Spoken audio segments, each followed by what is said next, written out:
4 000 €, c'est le prix payé devant notaire en mai 2025 pour une maison entière de la rue de la commune de Paris, dans le Tarn, et personne n'en veut. Moi, la France, c'est des tailles fontermes, c'est le pays de la pierre qui tient sa valeur, non? Le patrimoine, le placement sûr, le bien qu'on transmet aux enfants, mais ce qu'on ne vous montre pas, c'est l'autre France, celle qu'on a bâtie autour d'une machine et qu'on a tous oublié ensuite. Des rues entières de maisons d'ouvriers montées à 100 mètres de l'usine pour les gens qui la faisaient tourner. Ce ne sont pas des ruines perdues dans un hameau sans route, ce sont de vraies maisons avec de vrais actes notariés, dans des communes qui ont encore une école, une boulangerie et un clocher. J'ai sorti ces 10 ventes une par une du fichier des demandes de valeur foncière, le registre public des transactions notariées, publié par l'État. 10 maisons, 7 communes, aucune au-dessus de 18 000 €. Elles arrivent dans un ordre précis, du village où le métier s'est éteint depuis le plus longtemps jusqu'à celui où il bat encore ce matin. Et la dernière casse la règle que les 6 premières vont vous apprendre. 60 mètres carrés, 6 500 €, un acte signé en juillet 2024. L'adresse est au lieu-dit Les Baraques, un écart isolé à près de 3 kilomètres du bourg, classé hameau par les cartographes. Et il faut le dire tout de suite parce que ça change ce que vous achetez. Dad, dans les Vosges, la machine n'était pas enfermée dans une halle avec une cheminée de briques. Elle tenait sur les genoux des femmes. La broderie blanche de Fontenouille se travaillait à domicile et dans de petits ateliers distribués par des maisons de négoce qui portaient l'ouvrage de porte en porte et repassaient chercher les pièces fatigues et pièces finies. Une industrie sans usine, éparpillée dans les cuisines de la vallée. En 1873, les archives départementales des Vosges recensent 500 personnes employées à la broderie dans cette seule commune. Et les 2 maisons qui distribuent le travail portent des noms qu'on lit encore sur les registres, Guéprat et Rodier-Robin. La maison Robin ouvrait même ses propres magasins dans plusieurs villes de France. Aujourd'hui, Fontenoy-le-Château compte 500 habitants, le même nombre un siècle et demi plus tard, sauf qu'il ne désigne plus les brodeuses, il désigne tout le monde, les enfants et les retraités compris. Le sommet démographique du village atteignait 1046 habitants. Près d'un quart des logements y sont vides aujourd'hui, volets tirés, boîtes aux lettres pleines, lettres, mon couac. Le détail que je n'arrive pas à oublier vient des années 1880. Une brodeuse d'ici, Anna Poirot, y travaillait les ornements d'église et pour faire les cheveux des anges sur ses décors, elle utilisait ses propres cheveux comme fil à broder. Cette commune a brodé des robes pour l'impératrice Eugénie. Elle a reçu sa médaille collective à l'exposition universelle de 1855 et elle reste la seule commune de France récompensée en tant que telle à celle de 1867, un village entier décoré comme un atelier. Avant la broderie, le bourg vivait aussi des forges, des clouteries et des couverts étamés, et tout ça s'est éteint dans le même mouvement. Le problème, c'est ce qu'il y a autour du prix. L'hôpital le plus proche est à Remiremont, 38 kilomètres de route réelle, 40 minutes de voiture, et le centre hospitalier d'Épinal est encore plus loin, 44 kilomètres. La gare de Bain-les-Bains est à 7 kilomètres et elle-même à peine desservie. Pour qui dépend d'un service d'urgence, ces 40 minutes pèsent plus lourd que l'écart entre 6 000 € et 60 000. Bon ben alors, on achète quoi exactement à ce prix? Une maison ou une contrainte quotidienne? Le dernier bureau de broderie, celui d'André Grand'Mère, a baissé son rideau en 1976. Le musée de la broderie a ouvert 2 ans plus tard, dans le même village. Même le nom de la rue est resté en place, rue de la Commune de Paris, dans le Tarn, tout au bout du département, à la frontière de l'Hérault. Au numéro 7, 31 mètres carrés, se sont vendus 4 000 € devant notaire au printemps 2025. On croirait à une erreur de saisie dans le fichier. Ce n'est pas une erreur, c'est le prix d'une maison de Tisserand dans la vallée du Toré aujourd'hui. Une pièce, un bout de cour de 89 mètres carrés, des murs de pierre qui tiennent encore le toit. La plaque bleue de la rue est vissée au-dessus de la porte avec le nom d'une insurrection ouvrière que le village a choisi de garder. Les établissements bourguets ont été fondés en 1785 par Jean-Pierre Barthes, draperie et lainage, laine cardée, tissage et après des générations de patrons dans la même vallée pendant la Première Guerre mondiale. L'usine a été réquisitionnée pour tisser le drap militaire. En 1954, elle employait jusqu'à 380 personnes et le village atteignait au même moment son sommet de population, 3327 habitants. 24 ans plus tard, elle fermait. Le Monde a titré, en janvier, la fin de 5 siècles de tradition. L'autre grande usine du bourg, la manufacture Armango, avait déjà éteint ses métiers 10 ans avant et son comptable a raconté à la presse locale avoir assisté à la fermeture de son propre lieu de travail. Dans le bâtiment de cette manufacture, construite en 1880, est aujourd'hui le musée départemental du textile. Vous pouvez y entrer, poser la main sur un métier à tisser et le voir tourner sous la verrière. Vous ne pouvez plus travailler dedans. Un ancien ouvrier interrogé par la Dépêche du Midi raconte être entré chez Bourguet en 1946 et n'en être sorti qu'à la fermeture de l'usine. 31 ans à la même machine. La commune, elle, est redescendue de son sommet à 1420 habitants. 259 logements y sont vides sur 1128 recensés, l'un des taux de vacances les plus élevés de toutes les communes de cette liste. De maintenant, la deuxième porte du même bourg, parce qu'une vente isolée ne prouve rien du tout. À l'autre bout de la commune, impasse du pont de la Paire, 45 mètres carrés et 3 pièces, sont partis à 8 500 € en février de la même année.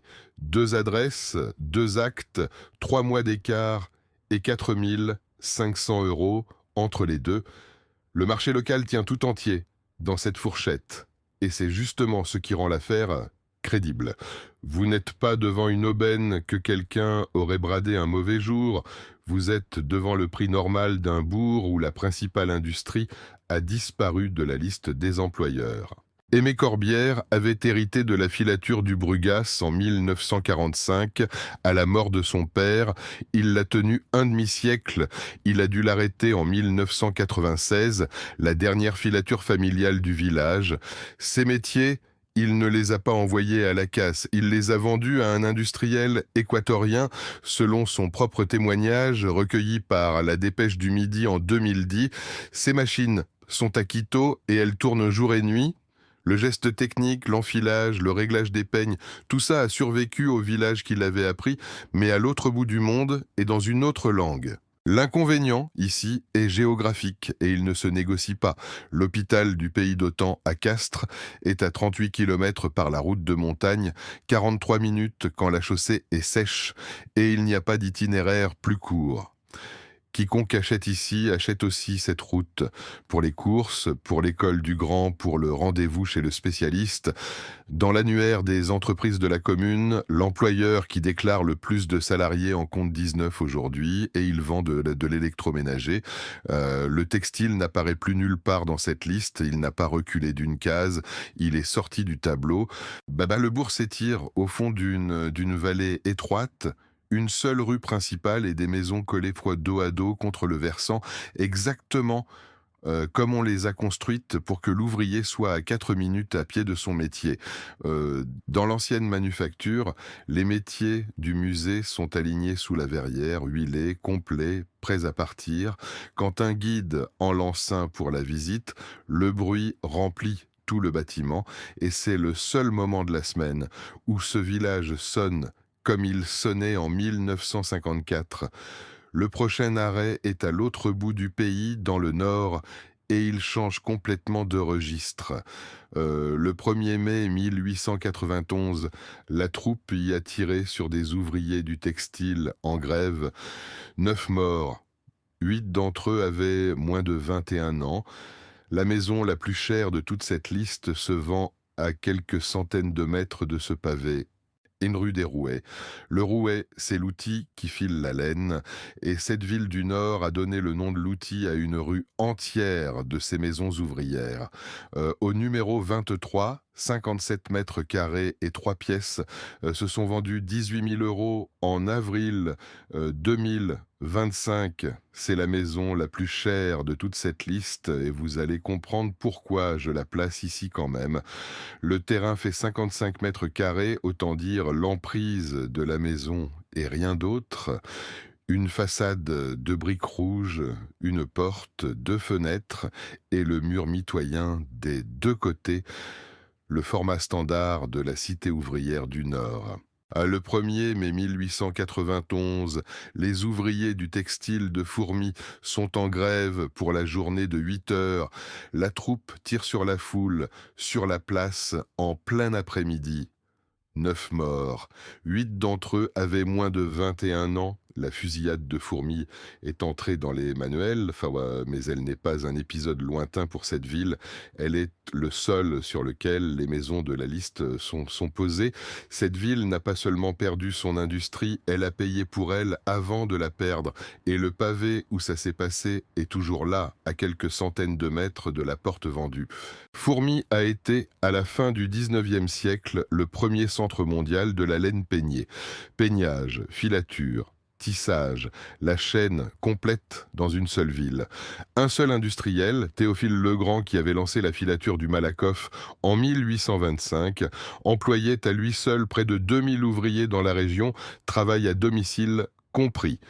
Un seul patron. Puis vient l'occupation allemande de 1914 et la destruction de 88% du potentiel industriel de la ville pendant la Première Guerre mondiale. 88% des machines, des toitures, des transmissions. La population, elle, culminait à 15 702 habitants. Banmo, la deuxième maison de Fourmi, est à 10 minutes à pied de la première et elle coûte un peu moins de la moitié du prix. Au numéro 1 de la rue de Lille, 38 mètres carrés se sont vendus 8 000 euros en juillet 2024. Une pièce principale et un bout de cour de 64 mètres carrés. Même ville, même industrie disparue et plus du double d'écart entre deux portes du même quartier. Cet écart raconte l'état d'une rue mieux que n'importe quelle statistique départementale.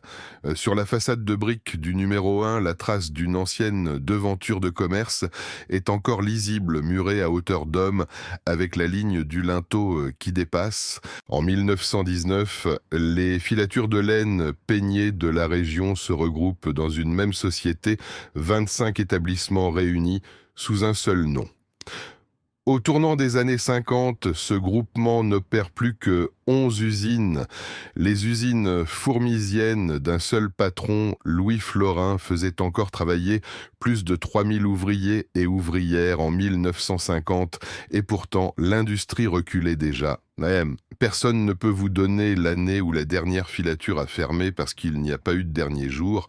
Le déclin s'est étalé sur des décennies, atelier par atelier, sans communiquer et sans date. Depuis 1979, une usine de dispositifs médicaux fabrique ici des sondes cardiaques, les électrodes qui relient un stimulateur aux muscles du cœur. 600 000 par an dans une ville qui peignait autrefois la laine du monde entier. Le geste est presque le même, un fil conducteur enroulé et gainé au micron près, sauf que celui-là finit sous la peau de quelqu'un et que personne ne le verra jamais. Il ne reste plus qu'une seule usine textile en activité dans la commune. Une. Le prix a une contrepartie qui s'appelle l'isolement. Lille, la préfecture, est à 122 km, 103 minutes de route quand la circulation coopère, ce que la presse régionale résume depuis des années par 1h30 pour 120 km. Quand ça va bien, le chômage approchait les 34% en 2012 et 34% des ménages fiscaux vivaient sous le seuil de pauvreté en 2021. Ce contexte n'est pas décoratif. Il explique le prix des deux portes, parce qu'une maison ne vaut pas ce qu'elle a coûté à construire, elle vaut ce que les gens du coin peuvent payer. La ville a perdu plus de 4000 habitants depuis son sommet. Combien de villes de France sont dans ce cas sans que vous en ayez jamais entendu le nom ? Eh ben, 97 mètres carrés, 4 pièces, un terrain de 132 mètres carrés, rue de la République, vendu 10 000 euros devant notaire en octobre 2025. C'est la plus grande maison de cette liste et l'une des moins chères. Une famille entière a vécu là-dedans avec des chambres à l'étage, un couloir carrelé, une cour derrière et probablement un appentis au fond. Et l'ensemble est parti pour le prix d'une cuisine équipée de gamme moyenne. La rue de la République, c'est l'axe central de la ville, pas un fond d'impasse. Vous ne payez pas une ruine excentrée, vous payez une maison de centre-ville dans une ville qui n'a plus son usine. L'usine, ici, avait un nom et une dynastie. La filature et tissage de la laine Seydoux, fondée au XIXe siècle par Charles Seydoux, né en Suisse et devenu député du Nord, dont le frère Auguste était maire de la ville dans exactement les mêmes années. Le patron faisait la loi à l'Assemblée et son frère la faisait à la mairie. À son apogée, l'usine employait plusieurs milliers d'ouvriers, sans qu'aucun chiffre précis ne soit citable aujourd'hui. Détruite pendant la Première Guerre mondiale, reconstruite en 1921, elle a fermé pour de bon en 1981. La municipalité a ensuite fait démolir une partie des ruines. Henri Matisse est né dans cette ville en 1869 dans une lignée de tisserands. Sa famille tissait s'est établie. Rien ne dit qu'elle travaillait chez Seydoux et je ne vais pas vous raconter le contraire pour faire une jolie phrase. Ce qui est vrai suffit largement parce que le peintre qui a passé sa vie à découper des formes de couleurs dans du papier vient d'une ville où l'on montait des chaînes de fil sur des métiers. Le musée qui porte son nom est aujourd'hui l'un des rares grands équipements culturels d'une ville de 6 764 habitants alors qu'elle en a compté 9 114. 2 rues plus loin, rue Gentil, la deuxième maison, 58 mètres carrés et 3 pièces, parti à 12 500 euros en juillet 2024. Même ville, même quartier de briques, même génération de maisons ouvrières. La différence de prix avec la précédente ne vient pas de la surface, puisque celle-ci est bien plus petite et pourtant plus chère. Elle vient de la rue, du voisin, de l'état du toit et de ce qui restait dedans le jour de la visite. Dans un marché à ce niveau, 2000 euros d'écart, c'est une charpenterie ou un mur qui a pris l'eau, pas une question de quartier chic. Et puisque nous sommes dans cette ville, il y a une troisième adresse qui m'a fait relire le fichier 2 fois. Au 14 de la rue des Hauts-Fossés, la même maison a changé de propriétaire 2 fois de suite en peu de temps. 12 000 euros la première fois, 16 000 la seconde, 4 000 euros d'écart entre 2 signatures, sur un bien dont le prix complet ne dépasse pas ce que coûte une salle de bain refaite. Que se passe-t-il dans une ville pour qu'une maison entière change de main 2 fois en si peu d'années et qu'on n'arrive quand même pas à en tirer davantage? Le revenu fiscal médian de la commune tourne autour de 16 820 euros par an quand celui du département dépasse 21 000. C'est cet écart qui fixe le plafond du marché immobilier local et aucun agent, aucune vitrine d'agence, aucun portail national ne peut le contourner. Un peu plus de 14% des logements de la ville sont vides, ce qui laisse dans certaines rues du bas de la ville une maison sur 7 sans lumière le soir. Pour un acheteur venu d'ailleurs, ça change la nature du bien parce qu'on n'achète jamais une maison seule, on achète une rangée. Le Cateau Cambrésis a bien son propre établissement de santé, le pôle de santé du pays de Matisse, mais il est orienté vers les addictions et la gériatrie, pas vers les urgences ni la maternité. Pour une urgence grave, la route mène à Cambrai 24 km, une demi-heure. Le chômage touchait près de 20% des actifs de la commune en 2023 contre 10,5% dans le département du Nord. Détail qui ne colle avec rien de tout ça. Cette ville a été, selon sa propre municipalité, la première ville câblée de France avec 30 chaînes locales dès 1986 et sa propre télévision Beffroi Vision. 5 ans après la fermeture de la filature, la ville qui venait de perdre son industrie était la mieux reliée du pays. Les boîtiers gris sont encore vissés aux façades de briques à hauteur du premier étage. À quelques kilomètres au sud, une usine textile a rouvert ses portes en 1990 après un demi-siècle de silence.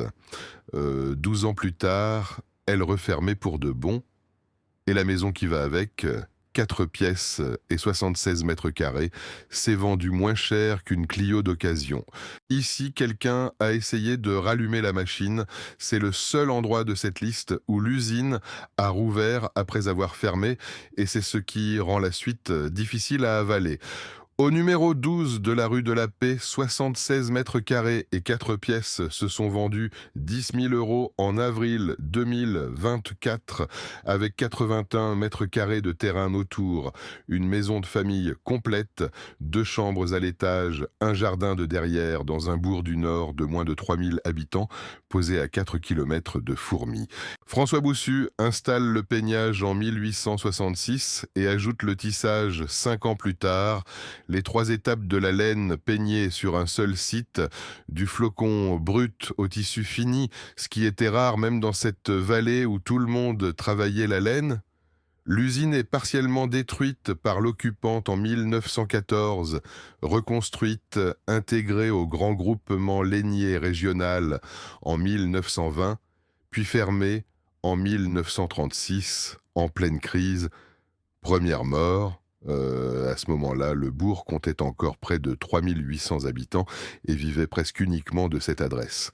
Septembre 1990, une entreprise de tissage venue de l'Aisne reprend les bâtiments et relance la production sous un autre nom. Des gens du village retrouvent un poste dans les murs où leurs parents avaient travaillé, ce qui n'arrive quasiment jamais dans cette région. Août 2002, arrêt définitif de l'activité. 12 ans de sursis et le silence revient dans le même bâtiment pour la seconde fois en un siècle. Vous imaginez ce que ça fait, dans un bourg de cette taille, de voir la même cheminée s'éteindre 2 fois en 2 générations. Vignéis n'a pas d'hôpital, le centre hospitalier le plus proche est celui de Fourmies, 4 kilomètres, 6 minutes de voiture, ce qui est presque une chance dans ce coin du département. L'île reste à 120 kilomètres, 100 minutes. Le croisement exact du 50e parallèle nord et du 4e méridien tombe à l'intérieur du territoire de la commune, un point de géographie pure au milieu des pâtures, recensé par les amateurs qui tractent à ces intersections. Sur le terrain, il n'est marqué par rien du tout, juste un champ, une haie et le poteau d'une clôture électrique. Sur le blason officiel de la commune, il y a une navette de tisserand posée en travers de la partition. La ville porte l'outil du métier dans ses armoiries, ce qui dit assez clairement de quoi elle a vécu et depuis quand. Dans la Loire, à l'ouest de Lyon, dans les montagnes du Matin, Panissière s'appelle la Cité des Tisseurs et le nom n'est pas décoratif. 2 entreprises y tissent encore aujourd'hui, Dutel et Grandjard, l'une installée depuis 1937 pour la cravate et la confection, l'autre pour l'ameublement. Il y a même un musée de la cravate et du textile en plein bourg. Le rendez-vous manqué de cette ville est une voie ferrée. Dès les années 1870, l'industrie textile locale, alors prospère, réclame une ligne pour sortir sa production vers la plaine du Forez et rejoindre les grands axes. Le projet de monorail entre Feurs et Panissière est lancé puis déclaré caduc le 10 avril 1899. La ligne n'a jamais fonctionné. Pas un train, pas un wagon de tissu, pas un mètre de rail utile. Une industrie entière a attendu 30 ans une infrastructure qui n'est jamais venue et a continué à charger ses ballots sur des charrettes pour descendre dans la vallée. Le déclin ici n'a pas de date de fermeture parce qu'il n'y a pas eu de fermeture unique. À partir des années 60, des crises successives ferment de nombreux ateliers et usines de tissage dans toute la contrée, celle que l'Office de tourisme appelle aujourd'hui terre de tisseurs. Des ateliers qui employaient 10 ou 20 personnes disparaissent un par un, sans article de presse et sans plan social. L'entreprise la plus citée du bourg, devenue l'Union des Gaz Soie Bluter, tissait une gaze de soie si fine qu'elle servait à tamiser la farine des minoteries, un tissu conçu pour laisser passer la poudre et retenir le son. Au numéro 2 bis de la rue Jean Bonacieux, 30 mètres carrés se sont vendus 7 500 € en mai 2025. Une seule pièce, une maison de tisserand comme il y en a des rangées entières dans le bourg, avec la grande fenêtre d'atelier qui prenait la lumière du nord pour travailler la soie sans ombre portée. La commune est passée de 3276 habitants à un chiffre qui reste juste sous les 3000. L'hôpital le plus proche avec un service d'urgence est à Montbrison, 37 km, 40 minutes de route de montagne. Ici, le métier n'a pas disparu, il a rétréci et la maison qui allait avec vaut le prix d'un scooter neuf. Vous attendez la même histoire. L'usine ferme, la ville se vide, la maison ne vaut plus rien. À Caudry, dans le Nord, à 15 minutes de voiture du Cateau, la première partie de cette phrase n'est jamais arrivée. Et je vous préviens tout de suite, c'est cette entrée qui va vous rester quand vous aurez fermé l'écran, parce qu'elle démolit proprement ce que les 6 premières viennent de vous apprendre. Vous pensez connaître le schéma de la ville textile française? Regardez celle-ci avant de conclure. La dentelle Livers de Caudry n'a pas fermé, elle n'a jamais fermé. Sophie Hallett et Solstice font tourner ici des métiers Livers en fonte, haut comme une pièce, lourd de plusieurs tonnes, bruyant comme un atelier de forge, et ils habillent à tout la haute couture mondiale depuis cette ville du Cambrésis. La dentelle de la robe de mariée de Kate Middleton en 2011 est sortie d'ici. Celle des robes de Michelle Obama en 2009, celle d'Amal Alamoudine en 2014 aussi. Un article des Échos de l'été 2024 confirme que Sophie Hallett concentre encore sa production sur son site de Caudry. Regardez la démographie maintenant, parce que c'est là que le schéma se casse pour de bon. Caudry compte 13 833 habitants au dernier recensement, et son sommet de population n'est ni à la fin du 19e siècle, ni avant la Grande Guerre. Il est en 2014. Cette ville est plus peuplée aujourd'hui qu'elle ne l'était en 1911, ce qui n'arrive dans aucune des 6 entrées précédentes. Sur les 7 communes de cette liste, c'est la seule dont la courbe ne descend pas, la seule où le cimetière ne gagne pas sur l'école. Et pourtant, au numéro 33 de la rue Feyderbe, 91 mètres carrés et 6 pièces se sont vendues 10 000 € devant notaire en mars 2024. 6 pièces, 84 mètres carrés de terrain, une maison de ville complète, le même prix que celle du Cateau, où l'usine a fermé il y a plus de 40 ans, le même prix que celle de Wignehis, où elle a fermé 2 fois. L'usine tourne, la ville tient, les métiers sortent de la dentelle pour les défiler, et la porte vaut exactement ce que vaut la porte d'à côté de la ruine. L'histoire de Caudry n'a rien de tranquille pour autant, et il faut le dire pour que le reste tienne. En 1933, après la crise mondiale, la production de tulle est presque entièrement arrêtée dans la ville, et l'on y compte jusqu'à 2000 chômeurs. En 1953, 60% des entreprises textiles qui existaient avant la Grande Guerre avaient disparu. La dentelle a survécu en se réduisant à un noyau dur, pas en résistant intact. En 2011, la presse régionale comptait encore 12 denteliers et environ 800 emplois, et personne n'a publié de chiffres plus récents. Dado le vrai coup, ici, et Sobe Social, le taux de pauvreté atteignait 29% en 2021 contre 19,5% dans le département, et le chômage 17% en 2023. La ville n'a pas d'hôpital, il faut compter 11 km jusqu'au Cateau ou 15 jusqu'à Cambrai. Pour qui achète ici, le calcul change complètement de nature. Vous n'achetez pas les ruines d'un métier disparu, vous achetez une maison ouvrière dans une ville où le métier existe toujours, mais où l'ouvrier n'a plus le salaire qui allait avec. Ce n'est pas la même blessure. Voilà pourquoi cette entrée arrive en dernier. 6 communes vous ont expliqué que la maison ne vaut plus rien parce que l'usine a fermé. La 7e prouve que l'usine peut tourner, que la ville peut grandir, que la dentelle peut partir vers les défilés de Paris et de Londres, et que la maison d'ouvrier vaut quand même 10 000 €. La fermeture n'était donc pas toute l'explication. Derrière un mur de briques de la rue Feyderbe, un métier Livers fait ce matin le bruit qu'il faisait il y a 100 ans. À 100 mètres de là, une porte attend un acheteur avec un prix de vente écrit à la craie. À Vigne-Is, l'usine a fermé, rouvert 54 ans plus tard, puis refermé 12 ans après, et le bourg a enterré la même cheminée 2 fois. À Caudry, dans le même département, les métiers livers n'ont jamais cessé de tourner et la dentelle part encore vers la haute couture. De deux fins opposées, deux actes notariés, le même prix. Là, la question n'est donc pas de savoir quelle usine a fermé et à quelle date, c'est de savoir ce qui fixe vraiment la valeur d'une maison quand celle qui l'a habitée toute sa vie n'est plus là pour la transmettre. Et si ce mécanisme s'arrêtera aux villes ouvrières, laquelle de ces 10 portes ouvririez-vous vraiment pour y vivre une année entière et pas un week-end de curiosité? Dites-le en commentaire avec le nom de la rue.